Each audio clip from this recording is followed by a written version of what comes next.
So it seems that we have almost a full house, and that's great. Keynotes.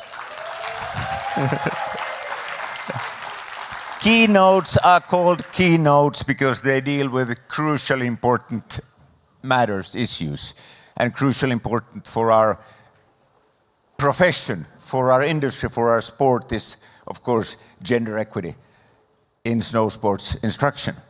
And the keynote will be held by Ann Schorling from representing the PSIA ski instructors, the AASI, the snowboard instructors of the United States. She's from Jackson Hole, Wyoming, and she will share some research that she did for her master's and also connect to other research. So please welcome Ann Schorling.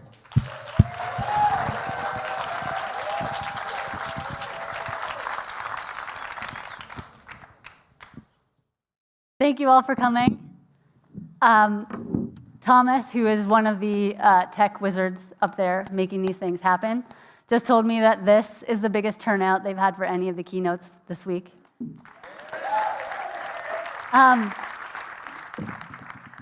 And this keynote gets to follow a fantastic presentation from PSIA.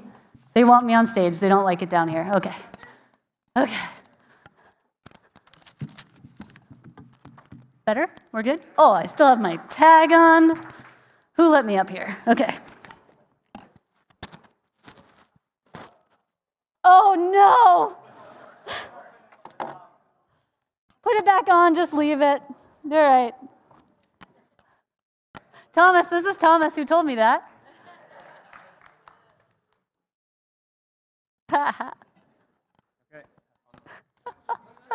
We'll see how far I get this time. So this keynote gets to follow on the heels of an amazing presentation from the PSIA organization about their equity, diversity, and inclusion initiatives and the things that they're doing. And I think it's so cool that at this event, this topic is featured not in one, but two indoor presentations and in the keynote. And I am so psyched and so delighted that so many folks have shown up for this. Yeah, clap. It's freaking awesome. It's really cool. So my name's Ann Schorling, like my wonderful host Uffe said, and I'm a member of the PSIA Alpine Team here. And what I'm going to share with you is the results of my master's thesis research, which was on increasing gender equity in snow sports instruction. And I hope that each of you will leave with at least one of three things. If you are someone who feels like you've experienced gender bias in your professional life, I hope that some of the examples and some of the research I share with you helps you feel seen and helps you feel part of a bigger system. If you are someone here who cares deeply about this and wants to figure out how to help, I hope that you leave this conversation, you leave this presentation with some ideas of concrete things that you can do in your schools, in your associations, or just as a human being individually to help. And if you are here because your teammate or your coach or someone else goaded you into being here, I hope that you view this as an invitation to consider that we might have a problem. So how did I get here?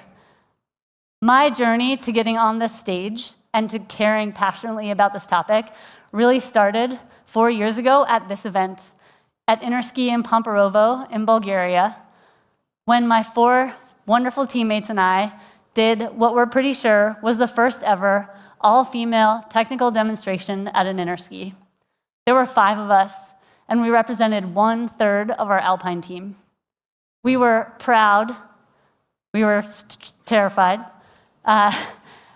We were excited, and we felt like this was a demonstration of the progress and proof that we could stand on the same stage and do this. Fast forward 2 years later to our national team selection. National team selection in the US is how we wind up on this team, on our Interski team. It's a 4-year team. Our national team selection, our country is big. You may be familiar with that. We have people from all over the place, and we have 8 regions. In order to go to selection, you have to be endorsed. You have to get approval from your region to go to this event. At our Alpine selection, we had 56 people who were endorsed from across the country. Of those, 12, or 21%, identified as women. We missed a year because of COVID, as all of you did, I'm sure. And a year later, we had 52 people show up, and of those, 9 identified as women at the Alpine selection. That's 17%. And I looked at those numbers and I thought, how can we maintain a third on the team? How can we maintain this progress that we've made when the pipeline isn't letting those people get to our selection in the first place? Something is broken down the path. And there are things you can do, and our snowboard team did some really cool things when you have a skewed population at the selection. I encourage you to talk to them about some of the things they did. But I wanted to figure out what was going on farther down the pipeline. And so that is where my research, my idea or my thought or my passion into looking into this came from. And it turns out I came very late to this game. There have been a lot of people working on this project in a lot of countries for a long time. PSIA's process began at least 7 years ago. My former teammate, Heidi Ettlinger, has been working on this for years and years. She runs women's camps, she thinks about equipment, she thinks about how they work together, and she has been collecting data from a number of countries over the years. And so I know that this 17% number of the people who showed up at our Alpine tryout is actually pretty consistent among at least the US, PSIA, New Zealand, Australia, and Canada. So those are the places she's gotten data from. If you're from another country, I will connect you with her. We want to get as much data as we can from as many different places. So the numbers look something like this. This is my made-up amalgamation of numbers that sometimes are percentages and sometimes are quantities, and they're generally on the high end. I picked the higher numbers. So in general, of our membership in these 5 countries, you're going to have 40% or fewer people who identify as women. What's interesting is that at level 1, it either stays about the same or goes up. And somewhere between a level 1 and a level 4 or a trainer, we plummet to about 20%, and in many countries, 15%. So now we're at that 17% number. These are the people who are going to show up to our national team selections to get to this event. And what's interesting is these numbers are everybody. And when you start to look at snowboarders, I'm going to show you the US numbers because we didn't have all the international numbers for this. When we look at snowboarders, what you'll see is that the alpine curve and the snowboard curve are actually quite parallel. They almost stay exactly the same in terms of the percentage of our membership that identifies as female, but the snowboard numbers are consistently 7 to 8% lower. So they consistently have a smaller percentage of their group that identifies as female. Now, before I go any further, I want to talk about gender and what I mean when I say this word.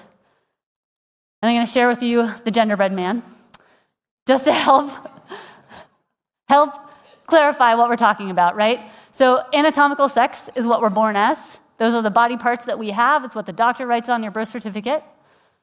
Gender expression is what we appear as. It's how we present ourselves outwardly. And gender identity is how we think about ourselves.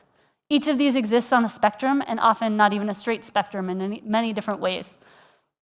In this research, I wanted to find out about the experiences of people who didn't identify as male in our industry. I didn't have anyone who came to me who openly identified as non-binary, and so I tend to speak in binaries: man, woman, female identified, male identified, and that's because of who participated in the survey and the data that we have. It is not meant to exclude someone who identifies as non-binary or something other than male or female. In addition, many people tend to think that this research could be anti-male. It is not. We all participate in gender bias. Men are not the only ones who hold bias or who are guilty of these behaviors. We do this all together. We've created this system. It's ours. We did it. And when we're talking about identifying bias in the system, we're talking about identifying places where our workplaces, our development systems unequally affect people based on gender. That's what we're talking about with gender bias. Now, why should you care about advancing women in snow sports? I'm going to throw out there that I think increasing equity is reason enough for me. If that's not enough for you, In places where they've arbitrarily decided to place a woman in a position of power, at the end of her term, they find that the people who've been led by her are more likely to have favorable opinions of women in leadership. They're more likely to re-elect a woman to that position or re-choose a woman when the position is open to anyone. Parents are more likely to have high aspirations for their daughters, and daughters are more likely to have high aspirations for themselves. If that's not enough, many of the schools I've spoken to in the US, one of the most difficult products for them to fill because of demand and supply is high-level female instructors. They can't find enough in their schools to fill those lessons. And lastly, this picture, which is a picture of the volume of snow sports visits in the last 20 years, which has stayed the same. And if we want to be able to grow our sport and bring more people into it, we need to appeal to a broader audience. And we can do that by becoming more diverse ourselves and bringing more people in. What we find is that when we increase the diversity among ourselves, we increase all of our ability to connect with a wider variety of people. All right, so here's a roadmap for what we're going to do for the next 30-ish minutes. I'm going to talk to you about my master's research. And what this is going to look like is kind of structure, how I thought about it, what I was trying to do. Then I'm going to share with you the main findings that showed up. And I'm going to share them with you in two ways. One is, what does the general research look like the world who are talking about gender in other places? And what is what I found in Big Sky, what we found in Big Sky? We did this together. How does it relate to that? There are two main findings I'm going to share with you. And last, I'm going to share, there we go. And last, I'm going to share what they came up with in terms of, what we all came up with in terms of solutions. And I'm going to share ones that are transferable that we can all think about applying. So here's my research question. And I'm going to read it because it's long. How might Big Sky Mountain Sports School and PSIA-AASI increase gender equity within the highest levels of certification and leadership in the snow sports industry? I wanted to partner with both our national association and a school. I wanted to look at the highest levels as a bellwether, right? Like if we have more people showing up there, then that's an indication that the system is working well. And at the same time, what I realized is that, as I mentioned earlier, it's a pipeline. If people can't make it through the pipeline, they're not at the national team selection. As a team member and an examiner and a trainer, the amount of time I interact in that uniform, in my PSIA-AASI uniform with people, is very small.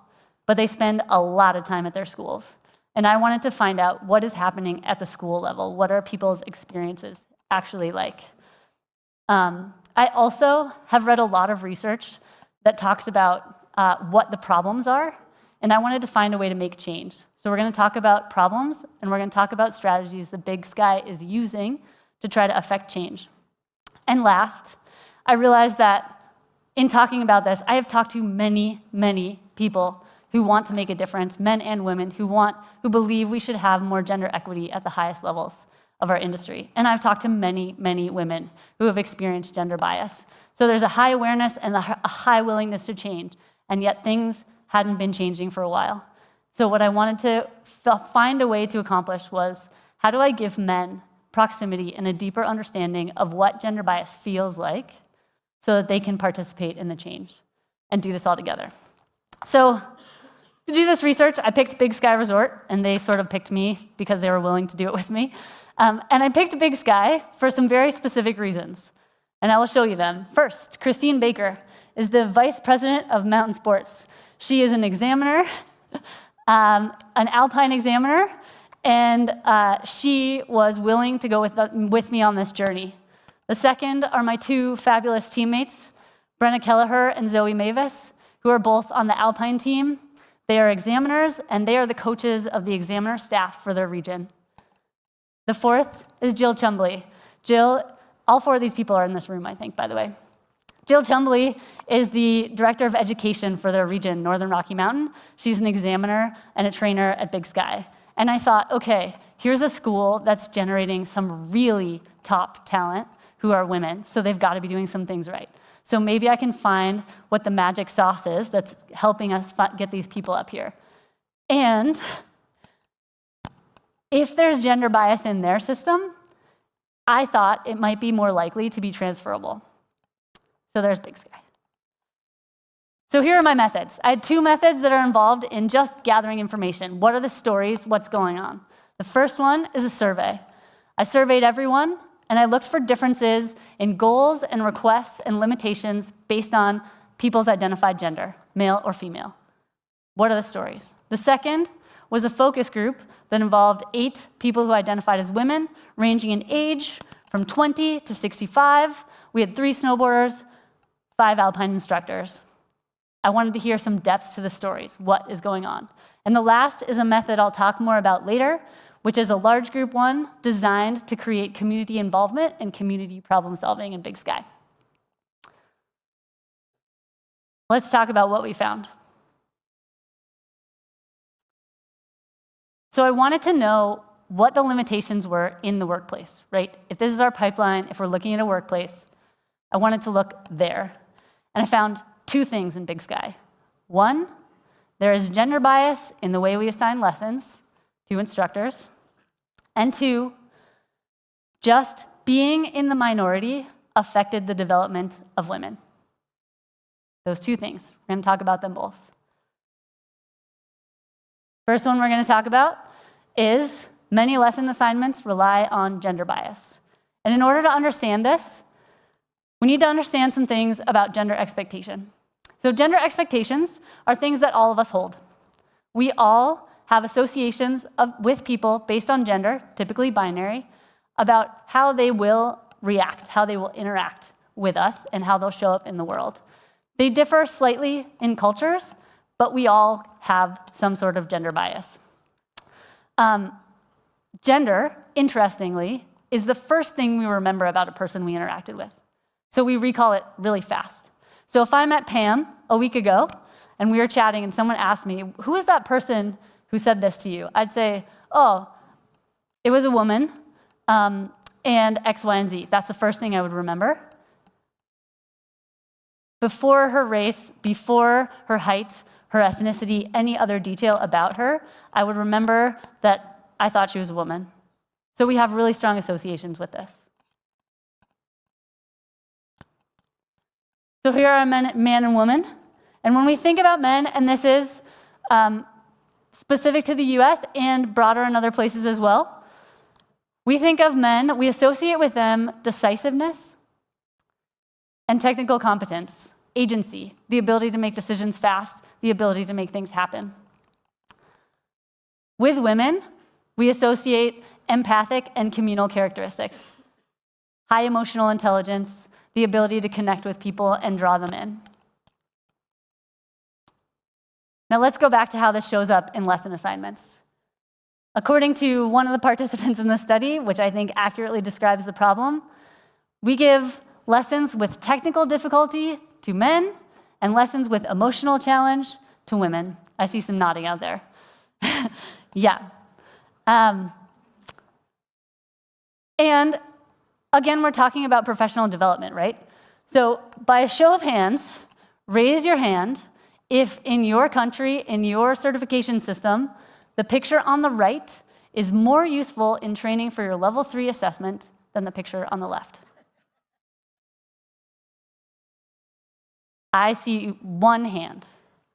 1 hand. Okay. Exactly. It's not that the picture on the right is a bad lesson or a negative experience. It's amazing. It's really fun. I love skiing with kids. I love skiing with beginners.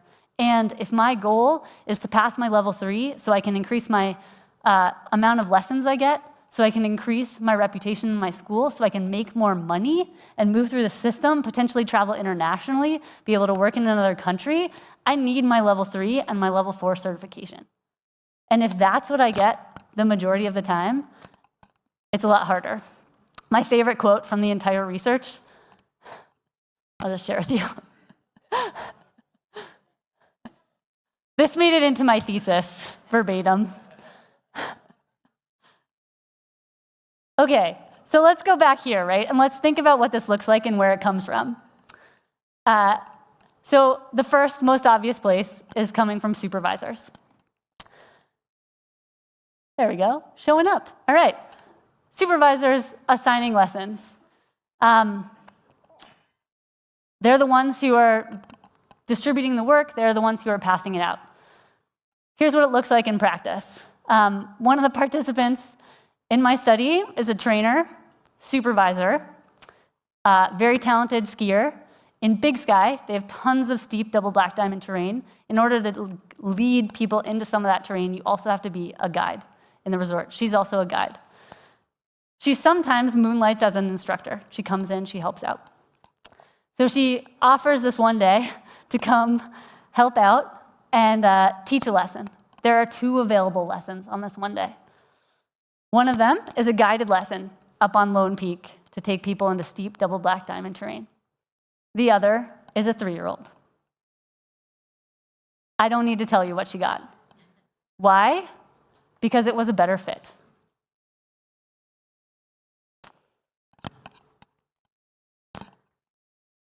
These also come from our co-instructors. So a classic example, right? Like, we're all showing up to a lesson, and there's a big group of instructors, there's a big group of people. Inevitably, the group splits. You've got a high group, you've got a low group. In general, the person who takes the low group, more often than not, is going to be a woman. Another example Renelle was telling me about, Renelle from AASI, one of their snowboard team members, was telling this story yesterday. She gave me permission to tell it, which is she was in a shop. She was, in a rental shop. There was another instructor there talking to a guest. And the instructor said, "Oh, you should talk to Renelle. She's really good at teaching beginners." Renelle is a AASI trainer. She's on their national team. She's also very good at a number of other things. I'm not sure why she was the person he pointed out. But anyway, that's what this can look like. And this is the one that I think hit us over the head, like just sort of blew us away, how obvious it is and how little we'd thought about it. Gender bias comes from our guests and our clients. Like, we all have this, right? And so people call in and they think, okay, I want an instructor for this lesson. I want someone who's going to be patient and caring and take care of me. I would like to ski with a woman. Or I want someone who's going to go fast and charge and show me the action. And we go to our implicit bias and we say, I want to ski with a man. We all do this, men, women. And we are in the service industry. And what do? We meet the requests of our guests. We do what they ask us to do. And then that assignment goes to the supervisor in a binary. In the words of one of the supervisors at Big Sky, if 6 people request a patient female instructor for their 3-year-old, I don't have any left to ski on Lone Peak. So we have to figure out also how to manage the requests of our guests so that they're not impacting our pipeline in ways we don't necessarily want to. Second one, minority status affected, I'm going to read it. Minority status affected the growth of female instructors. Minority status, in addition to just being in a minority, actually has an impact on an entire group and the people in the minority. It affects the majority group, it affects the minority group, and it can affect their behaviors and their interactions with each other. There's a theory about skewed groups that's from the 1970s and has been demonstrated to be true over time. And that is that when you get a group and the proportions of that group, doesn't matter what the minority is, are less than 30% the minority group, you get what's called a skewed group or a tokenized system. The majority starts to assume that the minority is similar to itself, that their opinions are going to be the same. They start to interchange people as if they're the same person. The minority, in turn, one slide behind. Click. Oh, no. Yeah, we got it, 30%. That's what I was going for. Okay. So as I said, just being in the majority can affect their opinions about the minority group. You change the size of that group, you actually change how they interact with each other. They start to treat the people in the minority as individuals and see them as having individual opinions. At the same time, the people in the minority start to go into a bit of a survival mode.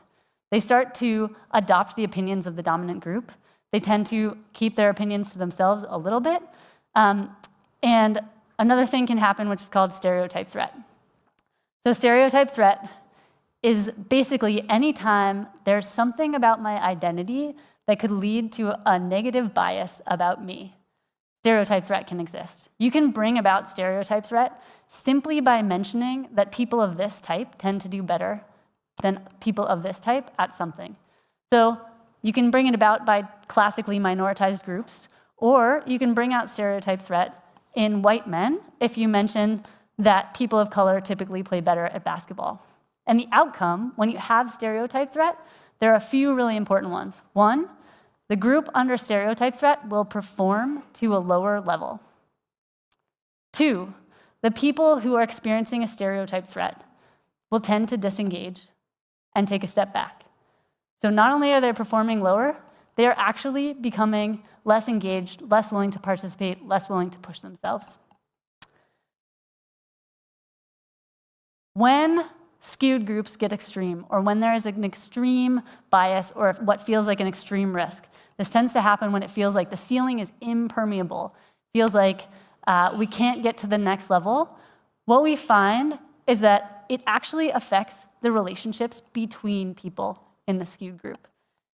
For example, in the case of a woman where it seems like where she's at the highest part of the steep peak of her industry, and it seems like it's going to be tough to get to the next level because of bias, because of gender issues, right?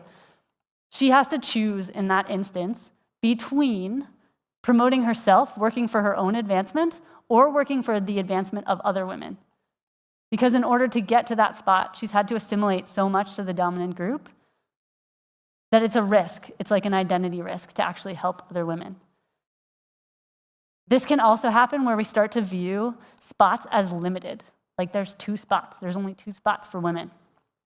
I'll speak from my own experience on this one, where my first Alpine team tryout, we show up, and you saw the 5 of us on the team from the last Interski, and the way they tell us who's made the team is we all sit in a room, and they read names, and they read them alphabetically. And so you're sitting in the room, and you're like, okay, have they gotten to my letter yet? I don't know. And so they read Robin Barnes. That's 1. They read Heidi Etlinger. That's 2. They had both been on the team before. I thought they'd make it. They read Brenna Kelleher. Brenna was new to the team, same year I was. And I thought to myself, oh, I didn't make it. Because I knew Jennifer Simpson would also make the team, who'd been on it before, and that was 4. We'd never had more than 3 before. And I thought, there's no way they'll take a 5th woman. Because I thought they were my competition. I thought it wasn't permeable to get to the top. And so I wasted years thinking that I needed to compete against the women who were my peers instead of elevate them, learn from them, and work together. And that is what extreme gender bias starts to look at like and the way it affects our brains. So let's go back to Big Sky for a little bit. Minority status affected instructors. What are the stories that we heard? Here's a story from Big Sky. An instructor wanted to become, she's moving through the system. She wants to become a guide. She wants to work on Lone Peak. We've talked about this. And she goes to her first guide training. And in this guide training, it happens to be all men. And at the end of this training, this is a secondhand story that I heard, she feels uncomfortable and excluded enough that not only did she not enjoy her training, she decided she didn't want to be a guide anymore. So that's 1, disengagement. Oh, did I lose my other story? What's my other story? I'll probably come back to it later. Okay.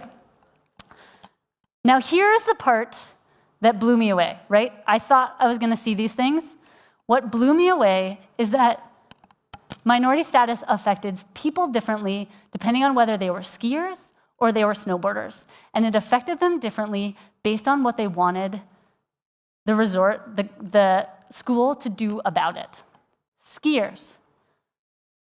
They wanted to ski together. They wanted to be in groups. They wanted to train for high-level things with women. They wanted an affinity group to go up on Lone Peak. They wanted level 3 training that was all women.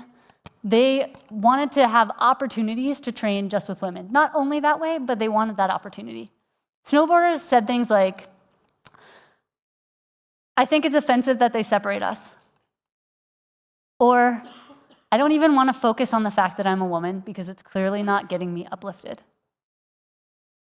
And it took me a long time to puzzle through this, right? Because this is the same school, same group of people. What is going on and why do they want such different things? And my epiphany took me longer than it should have. Has to do with percentages, but also, okay. Here's your Alpine instructors. I went with the PSIA percentages at a level 1, right? Let's assume 34% of all Alpine instructors at Big Sky are women. I didn't have time to ask Christine the exact number, so you can correct me later. But here's your pie, Alpine instructors. Now imagine your school. Go ahead, picture your own school at home, perhaps with very few exceptions. Now imagine, relative to that pie, how many instructors at your school are snowboarders? Does the pie look more like that? So in addition to having a smaller percentage, you also have way fewer people snowboarding in that minoritized group. So over here, we talked about the Alpine instructors. And the Alpine instructors, they had Christine, they have Zoe, they have Brenna, they have Jill. They have a number of other examiners and trainers on their staff. They've got level 3s, they've got depth, they've got role models, they've got peers, they've got people they can train from. If you look at the snowboard staff, they have 0 female identified examiners. They have 2 level 3s.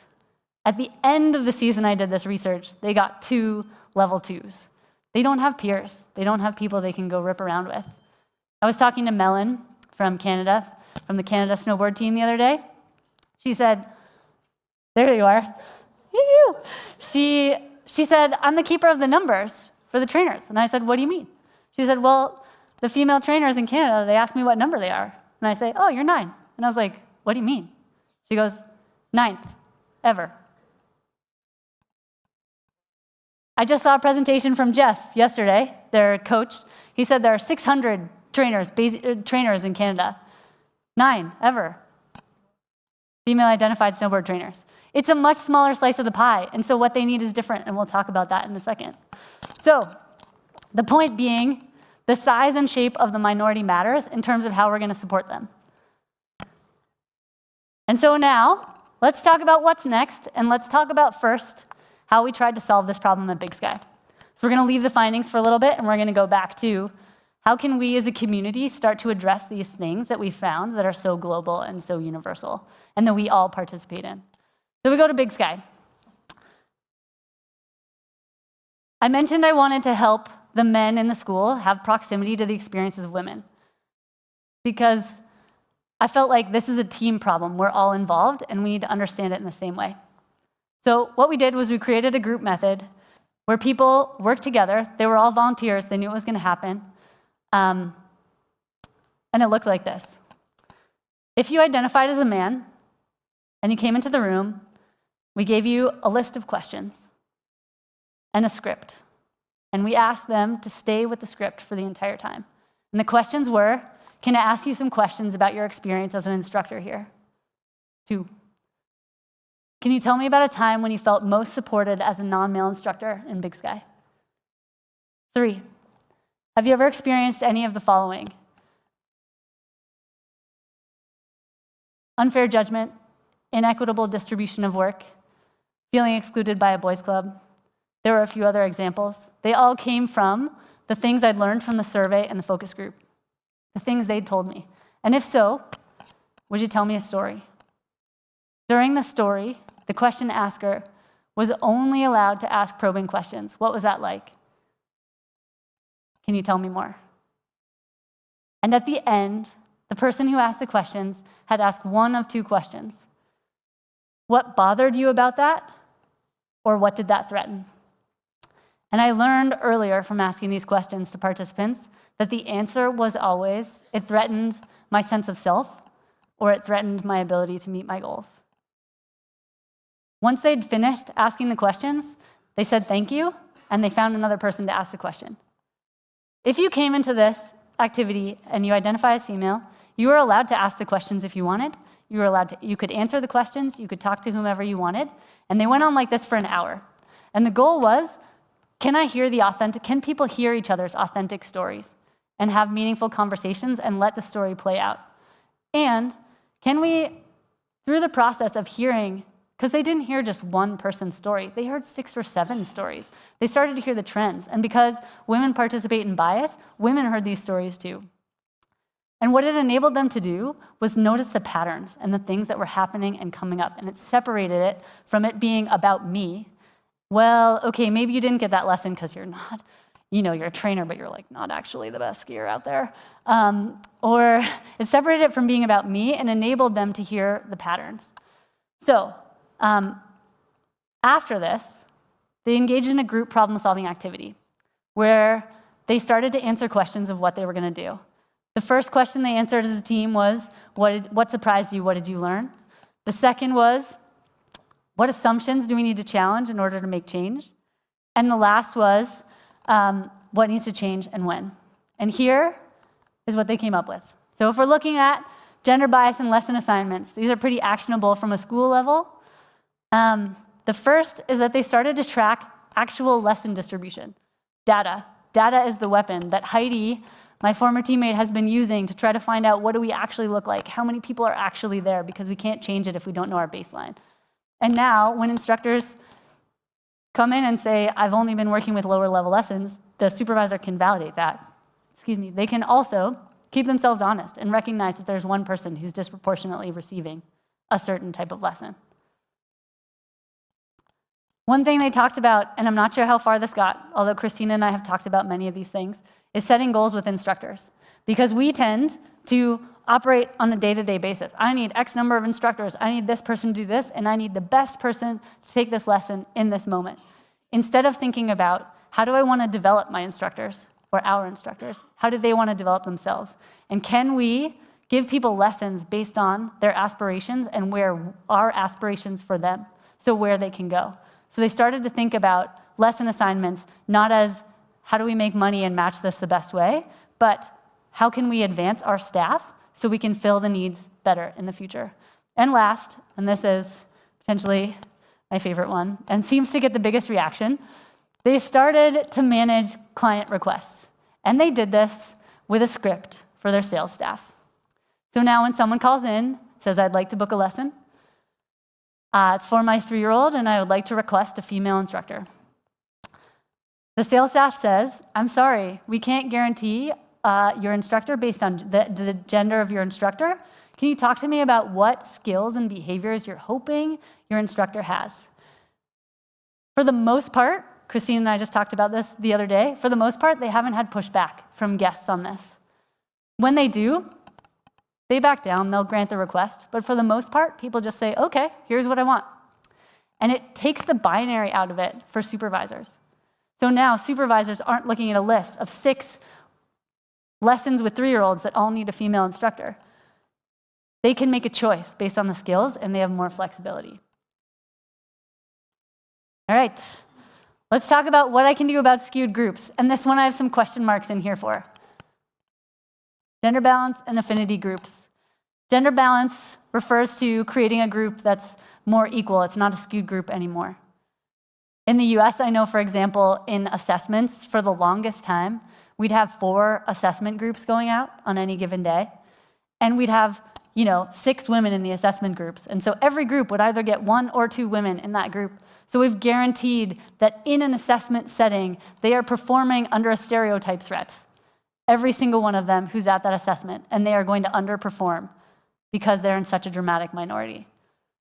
So one of the things associations can do is think about, okay, all these people at the same level, or they're going for the same thing, can we make more balanced groups? Leave one group all men, make other groups more like half and half. Affinity group means that the focus is all on one gender, right? So you're having people who are more similar to each other in the entire group. Big Sky's had a ton of success in creating affinity trainings for their high-level skiers. They've got guide training, they've got a number of different high-level trainings that are all women. They've been well attended. They've done really well. And Melon, again, and I were talking about how this isn't universally true. Affinity trainings are tricky for the reasons we talked about earlier. If I create an affinity training or an opportunity for people to ski or ride with all women, it only helps develop people's professional skills if the people at the top of that pyramid have peers who have the same gender. If I go to a training and I want to get better at my job, and I get lumped together with all other women and there's no one who skis the way that I do, I'm not developing. I had this experience giving a clinic at Vail where I came to coach part of a camp, and the training supervisor really wanted, it's not Francis, it's the one before. Francis was like, what'd I do? Not Francis, current training supervisor. So the training supervisor really wanted the female staff from Vail to have an opportunity to ski with a female team member. And I think his thoughts were in the right place. And in my group, I had a couple of women who were really excited to learn how to ski bumps, and one woman who had been a competitive bump skier in Vail since she was 6 years old. And so she basically was in a group where we were going to ski at such a low level that we couldn't even touch her skill level or the way that she needed to talk about it. And the most effective way to build her skills was to get her the heck out of the group. So when we think about creating all-female trainings or balanced trainings, we need to think about, whose skills are we benefiting? You can benefit community and you can benefit professional development, and sometimes you can benefit both, but you need to have the right population. And the last thing I'll share with you, which is, just a light topic. People write their PhDs on each one of these, but I'll be quick. I'll give you the one-sentence version. If you are in here and you identify as a woman, you are a role model for someone. Role models are most effective when they are accessible. This is something the role models in Big Sky do really well. They have relationships with other people in their school. They say hi to folks. They talk in the locker room. Role models are most effective when they are also accessible. And in order to be a role model, unfortunately, if you identify as a man, you have to prove that it's possible. And so in this conversation of gender, it's tough to be a role model along these lines. However, you can mentor and you can advocate. Mentoring is basically being involved with someone's educational process. It can look like a 5-minute conversation in the locker room. It can look like a 5-year commitment helping someone meet their goals. We can all mentor. Mentoring is this really tricky spot where when I surveyed the staff in Big Sky, almost every single instructor, like 80% of the instructors, under the age of 25, said the thing that they thought would be most helpful in their careers was a mentor. And almost every single school I've ever talked to that's tried to create a mentorship program said it hasn't worked. I do know that Canada has a women's mentorship program. Where's Tracy? I know I saw her. Yep. Right now they have 70 pairs. Is that right, statistic?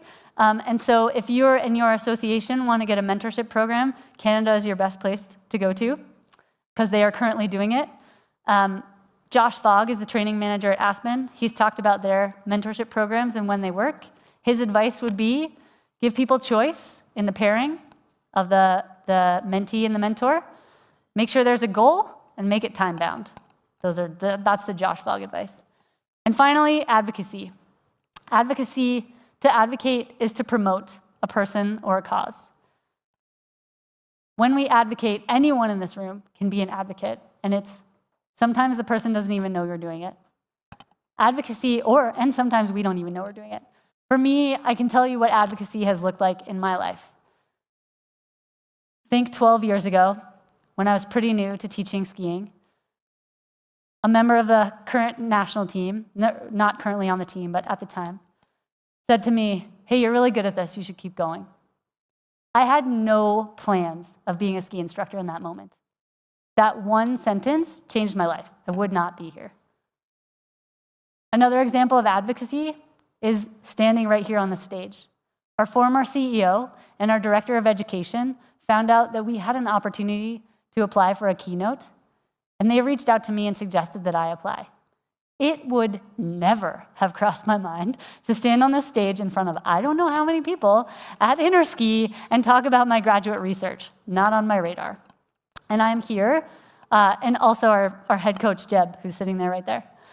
It would never have crossed my mind to be here without them. Advocacy is seeing an opportunity, seeing a person, particularly of minoritized status, and connecting those dots, helping them see that they're competent and putting them in that position. And these are things that we can do. They're things we can do as individuals, and they're things that we can do as an association. So before I leave you, I'm going to leave you with 2 QR codes.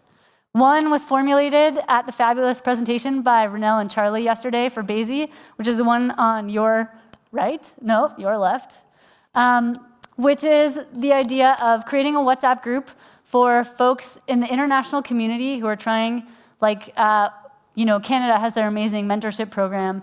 PSIA has done a really good job of figuring out what's working for them and what's not. And they've got a lot of data behind what's happening in their country. The US, we have a Women's Advisory Council. There's a lot of research out there, a lot of people doing great work.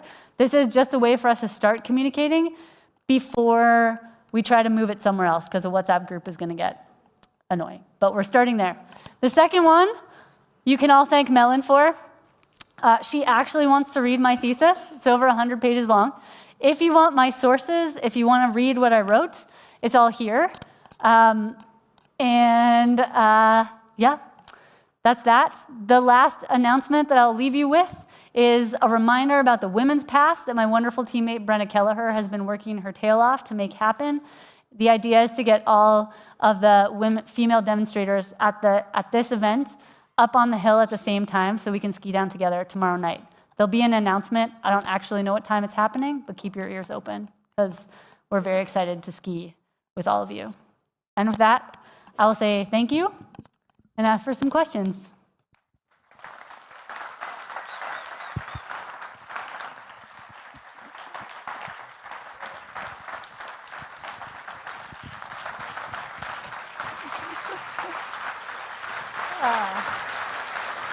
This is the first standing ovation we've seen at this conference.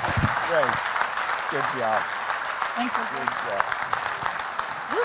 So we do have a couple microphones on the sides. For if you have questions, please raise your hand and you will be handed a microphone.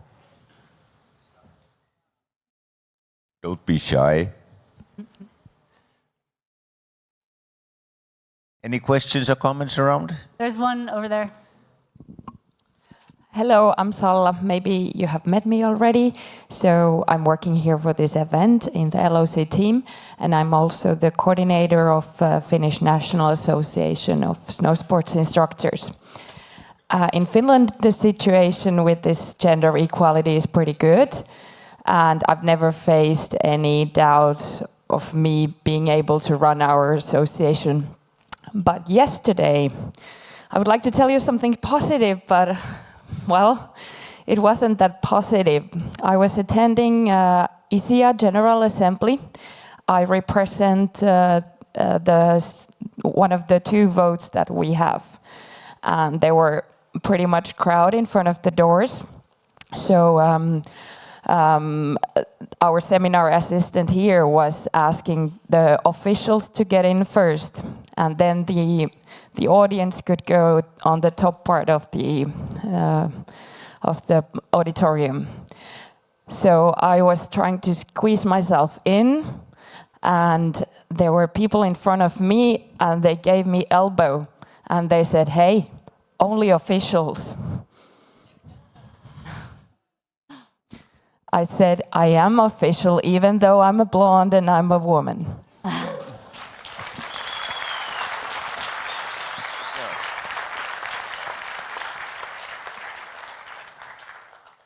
While we're waiting for more questions, one thing that struck my mind when you talk about fewer women, for instance, reaching level 4.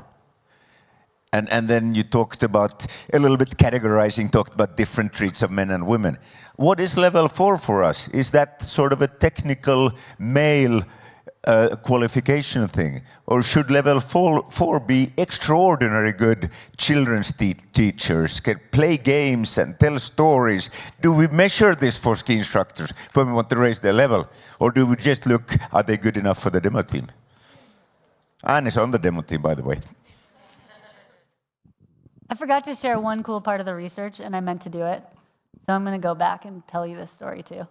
So the event, when I had people asking questions and answering questions, the goal was to help people identify their own implicit bias so they could engage and do it in a way that was like non-threatening, right? People are just asking questions. And at the end of that event, 2/3 of the participants, men and women, said, I didn't realize how much I rely on gender bias in my job. And so that just reinforces that this is a we situation and not a you all or someone else situation. And I wanted to share that because to me, that was one of the most powerful moments of this, and I forgot to mention it. Thanks for your talk, Ann. Maybe this is a softball question, but when you look at the data, those percentages have been consistent for decades through, I don't know how many initiatives. So other than the fact that you're on like the largest stage for our industry right now, are you optimistic that this moment in time is maybe different? And if so, why? I am optimistic. I don't know the old data. I can tell you from my personal experience 4 years ago in Bulgaria, there are so many more female demonstrators than there were in Bulgaria. There are entire teams that were all men 4 years ago that now have 3, 4 women. Our own snowboard team is now 1/3 female, so they've taken the Alpine team's place. We're down to 1/4, and they're up to 1/3. Teams like PSIA are 50-50, and that feels like progress because the people we are putting on the world stage, the people we're putting into leadership positions, are not all the same. We're getting more diversity there. In addition, the collaboration that's happening between countries that I'll credit so many people who are not me with starting to make happen is starting to get some traction, right? We can learn from each other. We don't have to make the same mistakes. We can use each other's data, and we can notice when there are trends that are bigger than a country or bigger than just one school and start to ask different questions. And I think those things are both really big. And someone thought it was worth me talking on this stage about my thesis, so that's cool all by itself. Hi, Anna. Thank you. That was a really nice presentation. Inside my snow school, I've experienced some younger female instructor coming and talk to me as a, I guess, role model or example. And they were asking me about like the distribution of work. So many of them have heard the reason they've assigned those low-end lesson or really young kids lesson is because they're good at it. And like you've spoken about it, but it's true that like when I go and talk to their supervisors about their decision making, they answer, well, our men instructors are not as great, like they're not good, you know, they're impatient, they don't do the right job.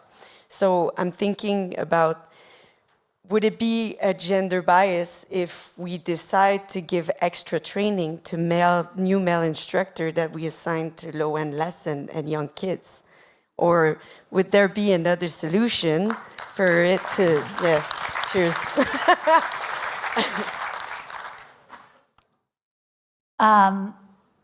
There's no right answer to that question. It's a good one. I've been all season, I've been dwelling on that one. In my resort, we prescribe training for people who need it, right? We'll actually pay them to train. And so that might be a solution, right? Because I actually know many men who are very good at teaching kids. It's all they want to do, it's their favorite lesson, and gender bias affects them negatively too, because they don't get private lesson assignments because they go to women. So I think, yeah, thinking about like who are the people who are struggling with that product, and can we, in Jackson, we're talking about, can we expect all of our instructors to be able to work with any product zone? And if they need coaching in one particular place, how do we build them up? Like to your point, how are we developing instructors so they can do the job that we want them eventually to do? instead of what is the job you can do right now, and I'm going to put you in that job and have you continue to do it. I don't know if that's the right answer. That's just what came into my head. Cheers.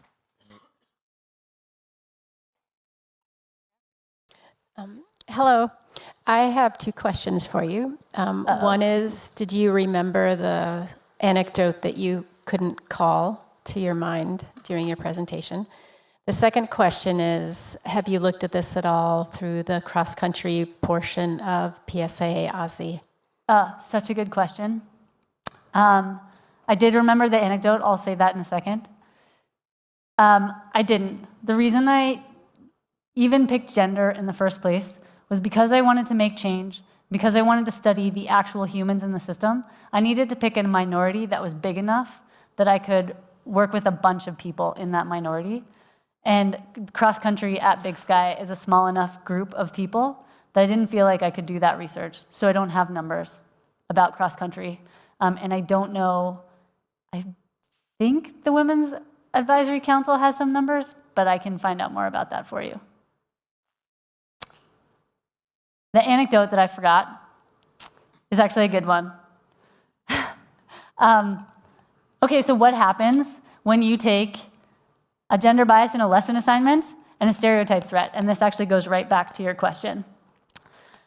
You get things like, this is what one person in the survey in the study said, name changed. My supervisor said to me, he said, Jen, you know the reason why I always assign you beginners is because you never complain. Someone under a stereotype threat, if that wasn't obvious to you, is probably going to complain a lot less often. So now you have a gender-biased lesson assignment type and a person who's going to be less inclined to complain. And those are the rationale for giving the lesson. Thank you for the reminder. Here is one. Mostly I just want to say a quick thank you about talking about also like the gender spectrum. Because in a way, like skiing, snowboarding, and sports sport in general are really conservative about that. And like women representation, like having role models, is like you have a way like a small amount, and also like queer representation is like even smaller.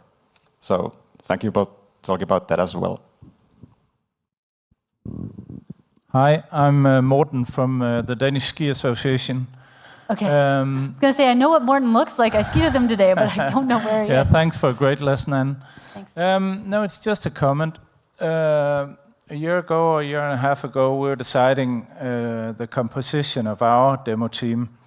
And the board actually insisted of increasing the number or amount of women or female skiers in the demo team. And I think that some of the considerations we had were they good enough? Were they skilled enough? And I fast forward to now. I'm actually quite proud when I see the demo team that we have. And I think that the females that joined, yes, they are definitely skilled. But in addition to that, the process of training up towards the demo runs here, all, including the female participants, have increased their level insanely.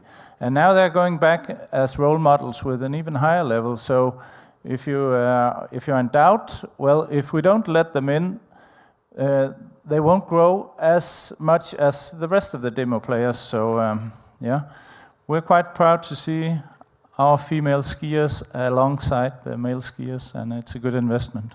So.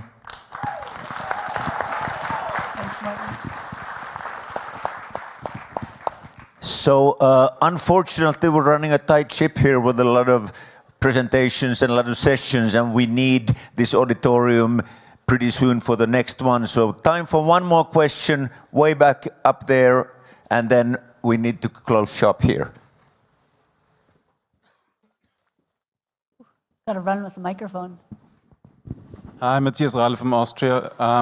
It's not a question, it's an initiative. Why don't we put up that all the demo teams for the next Interski would be half-half?